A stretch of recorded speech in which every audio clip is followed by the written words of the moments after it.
Which of the following number is divisible by 3? कौन सा number है जिस पे 3 का टेबल पूरा पूरा लग जाएगा? आपने करना क्या है कि नंबर में जितने भी डिजिट्स हैं उनको सम करें। 1 + 6 7, 7 + 5 12, 12 + 2 14। 14 जो है वो 3 से डिविजिबल नहीं है, तो ये भी डिविजिबल बाय 3 नहीं है। 2 और 5 7, 7 1 8, 8 और 6 14, 14 और 2 16, 16 3 से डिविजिबल नहीं है, तो लिहाजा ये बी वाला नंबर जो है ये भी 3 से डिविजिबल नहीं है। 2 और 5 7, 8, 8 और 3 11, 11 और 7 18, और 18 जो है वो डिविजिबल बाय 3 है, तो सही जवाब जो हो गया वो हमारा सी हो गया।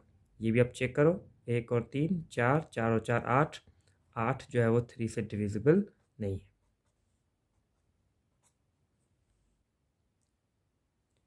क्वेश्चन नंबर 2 है कि एलसीएम फाइंड करनी है हमें 35, 65 और 75 की।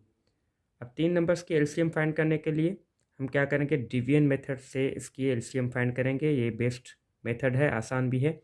आप सबसे पहले स्मॉल नंबर का टेबल ट्राई करें जो तीनों पे आ रहा हो।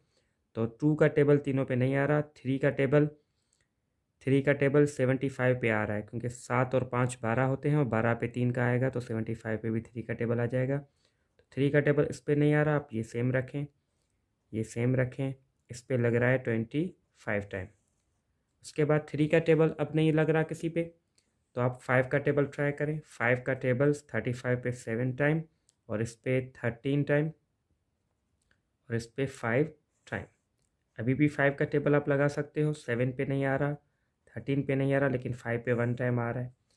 अब 5 से ऊपर आ जाए कि भाई 7 का टेबल इस पे 1 टाइम, इस पे नहीं आ रहा, और 13 का टेबल इस पे 3 5 और 5 को आपस में मल्टीप्लाई कर लें। 3 5 ज़ा 15, 5 15 ज़ा हो जाएगा 75, और 7 13 ज़ा होगा 91। इनको आपस में मल्टीप्लाई करें, 6825 आ गया हमारे पास आंसर, जो कि डी ऑप्शन है। तो उसका सही एलसीएम जो होगा वो होगा डी ऑप्शन। तीसरा क्वेश्चन है कि हमें HCF फाइंड करनी है, highest common factor of 120, 144 and 204। तो इसके लिए आसान तरीका ये है कि आप तीनों नंबर्स के जो है वो फैक्टर्स, प्राइम फैक्टर्स निकाल लें, और उन पर तीनों के फैक्टर्स में से जो कॉमन फैक्टर्स होंगे उनको हम मल्टीप्लाई करेंगे। तो पहले हम फैक्टर्स निकालें सबके। 120 के फैक्टर्स निकालेंगे, तो 2 का टेबल 60 टाइम, और 2 का टेबल 30 टाइम, 2 का टेबल 15 टाइम, 3 का 5 टाइम, और 5 का 1 टाइम। 144 के फैक्टर्स निकालेंगे। 144 पे 2 का टेबल 7 टाइम, 2 टाइम, 2 का 36, 2 का 18 टाइम, 2 का 9 टाइम, 3 का 3 टाइम, और 3 का 1 टाइम। उसके बाद 204 के फैक्टर्स निकालेंगे। 2 का 1 टाइम, 0 पे नहीं आ रहा तो सेम 4 पे 2 टाइम, और 2 का 10 पे 5 टाइम, और 2 पे 1 टाइम। 51 पे 2 का नहीं आ रहा, और इनको सम करके देखें, 5 + 1 6 आ रहा है, तो यानी इस पे 2 का टेबल, सॉरी 3 का टेबल आ जाएगा।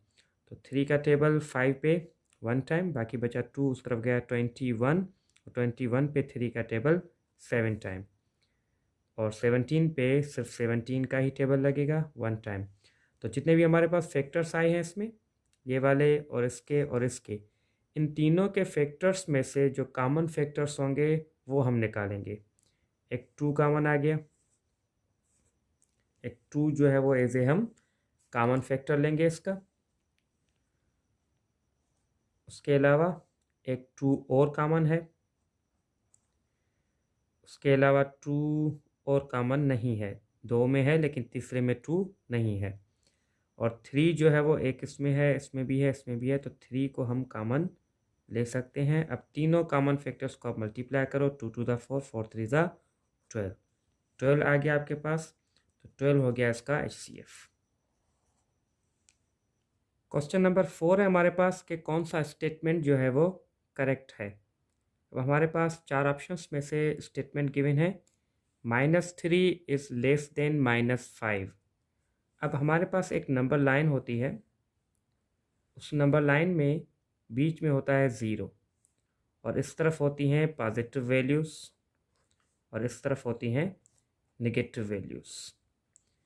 यहाँ पे +1 आ गया, यहाँ पे -1 आ गया, यहाँ पे +2, यहाँ पे -2, यहाँ पे +3 और यहाँ पे -3। इस तरह जो है वो इस तरफ वैल्यूज़ बढ़ती जाएंगी और इस तरफ आएंगे तो वैल्यूज़ कम होती जाएंगी, यानी राइट साइड पे वैल्यूज़ इंक्रीज़ होंगी, लेफ़्ट साइड पे वैल्यूज़ जो है वो डिक्रीज़ होंगी। यानी 0 से -1 जो है वो छोटा है, -1 से -2 छोटा है। इस तरफ जितना भी आगे जाएंगे इस तरफ तो वैल्यूज़ कम होती जाएंगी, यानी -100 जो होगा वो बहुत छोटा नंबर होगा इन सब से।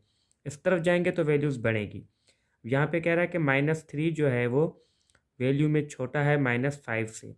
अब देखिए -3 यहाँ पे है, यहाँ पे -4 है, यहाँ पे -5 है। अब इस तरफ जैसे ही जाएंगे तो वैल्यू कम होती जाएगी। -3 वैल्यू में बड़ा है, -5 जो है वो वैल्यू में कम है। यहाँ पे कह रहा है कि -3 जो है वो छोटा है -5 से, तो गलत कह रहा है क्योंकि -3 जो है वो -5 से बड़ा है। 8 जो है वो छोटा है -10 से।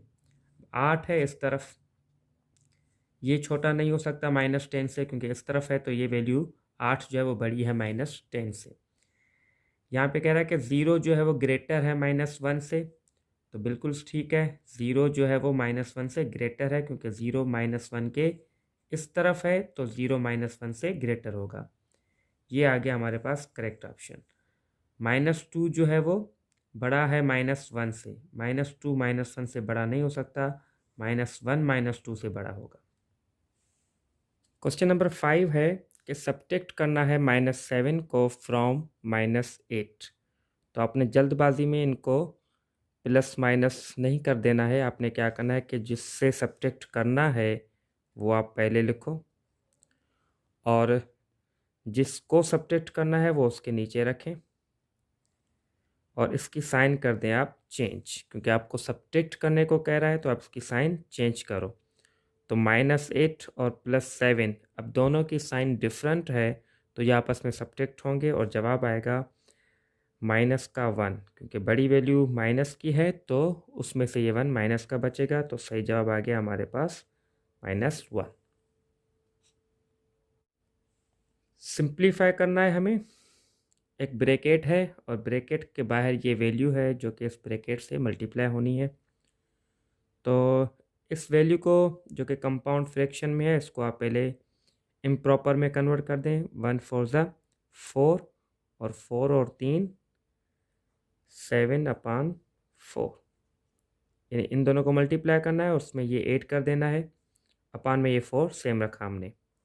और ब्रैकेट के अंदर आप इनको एलसीएम के थ्रू भी कर सकते हो और एक डायरेक्ट ट्रिक भी है जो कि मैंने फ्रैक्शंस वाली वीडियो में समझाया हुआ है कि 3 और 7 को मल्टीप्लाई करो, इन दोनों को आपस में मल्टीप्लाई करो, इन दोनों को आपस में मल्टीप्लाई करो। 35 - 9 हो जाएगा 26/21 और 7/4 को इससे मल्टीप्लाई होना है।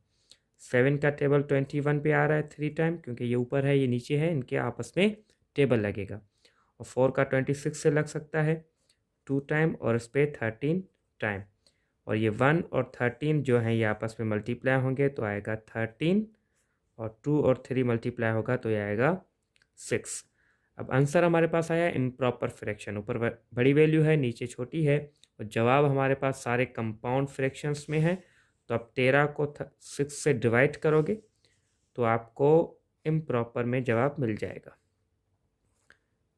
2 टाइम्स 6 का टेबल 12 और 1 बचा, तो जवाब आया हमारे पास 2 होल और 1/6।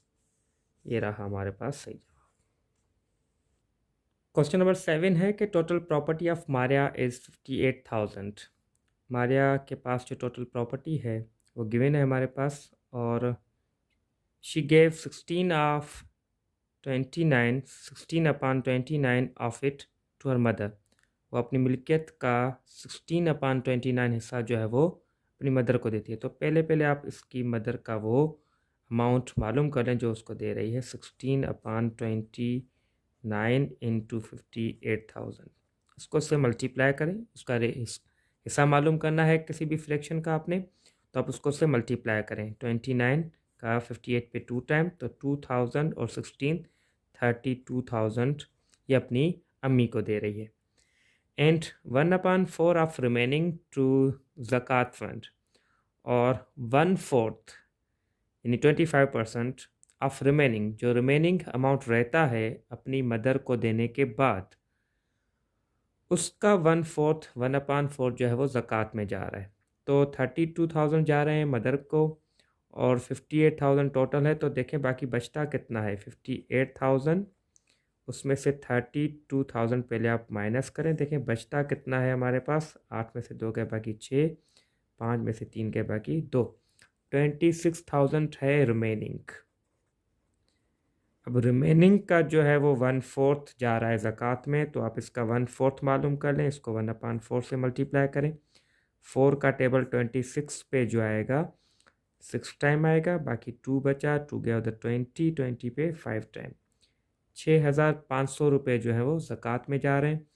तो 26,000 में से 6,500 जो है वो गए, बाकी जो है वो उसके पास बचे 10 में से 5 के बाकी 5, बाकी यहाँ पे 5 बचा, और 15 में से 6 गए 9, और यहाँ पे एक उस तरफ गया बाकी बचा 1, 19,500 रुपये उसके पास बचेंगे।